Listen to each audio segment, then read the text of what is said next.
नमस्कार, श्री स्वामी समर्थ. मी अर्चना आणि तुम्ही पाहतायत स्वामी भक्ती मराठी. मित्रांनो, उद्या 9 फेब्रुवारी दर्श अमावस्या आहे. तर या अमावस्येलाच मौनी अमावस्या असेही म्हटले जाते. तर उद्याच्या अमावस्येपासून पुढच्या 5 अमावस्या किंवा उद्याच्या अमावस्या नाही जमलं तर त्याच्या पुढच्या महिन्यातील अमावस्येपासून पुढच्या 5 अमावस्या आपल्याला एक प्रभावी उपाय करायचा आहे. तर हा उपाय केल्याने घरातील कटकटी, वादविवाद, घरातील नकारात्मकता बाहेर निघण्यास मदत होते. तर कोणता उपाय करायचा आहे तर हे आपण या व्हिडिओमध्ये बघणार आहोत. तर व्हिडिओ स्किप न करता संपूर्ण बघा आणि जे कोणी नवीन असेल या चॅनलवरती तर सबस्क्राईब करा.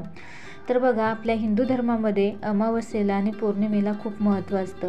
तर हा दिवस घरातील नकारात्मकता बाहेर काढण्यासाठी आणि आपल्या पितरांसाठी असतो. तर बघा, बऱ्याच वेळा आपल्याला सेवा व उपाय करूनही आपल्याला प्रत्येक कामामध्ये, आपल्या बऱ्याचशा कामांमध्ये यश मिळत नाही.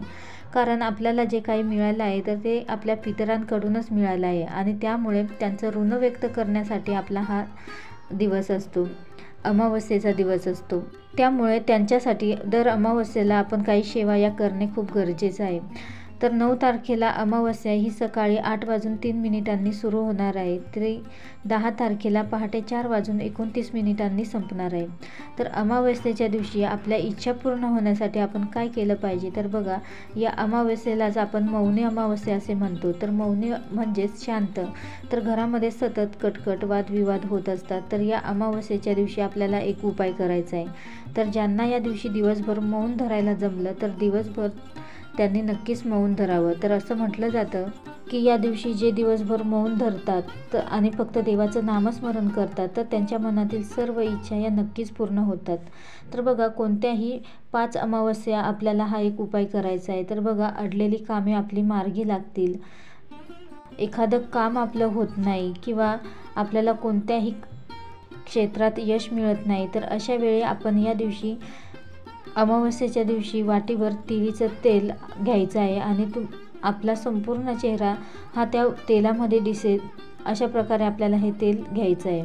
तर या तेलामध्ये आपला चेहरा अर्धा मिनिट आपल्याला बघायचा आहे आणि हे तेल आपल्या जवळपास असणाऱ्या शनी महाराजांच्या मंदिरात किंवा मारुतीच्या मंदिरातील दिव्यात आपल्याला हे तेल टाकायचं आहे. तर खूप प्रभावी असा हा उपाय आहे. तसेच अमावस्येच्या दिवशी पर अन्नही वर्ज्य करायचं आहे. तर पर अन्न आपण खायचं नाही आणि खायची वेळ आलीच तर गायत्री मंत्र म्हणून आपण ते खायचं आहे.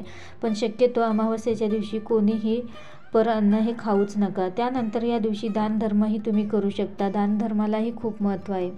तर हे दानधर्म करतानाही आपण मौन धारण करूनच तुम्हाला दानधर्म करायचा आहे.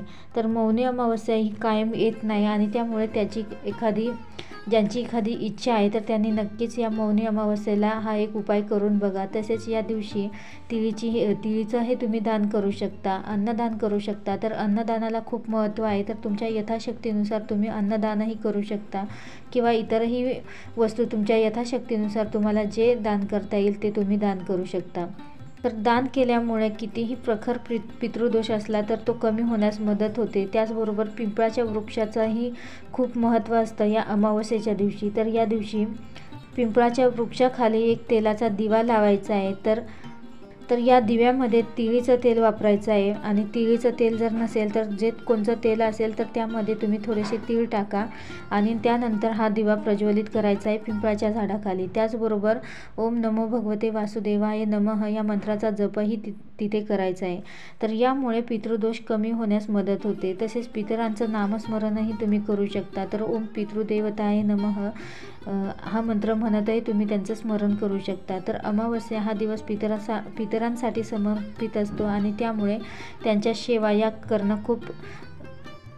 सेवा अवश्य या दिवशी कराव्यात. तर या सेवा केल्याने पितृदोष कमी होण्यास मदत होते. तर नक्कीच अमावस्येच्या दिवशी तुम्ही या सेवा करून बघा. नक्कीच तुम्हाला चांगला अनुभव येईल. व्हिडिओ जर आवडला असेल तर लाईक करा, कमेंट करा, शेअर करा आणि सबस्क्राईब करा. श्री स्वामी समर्थ.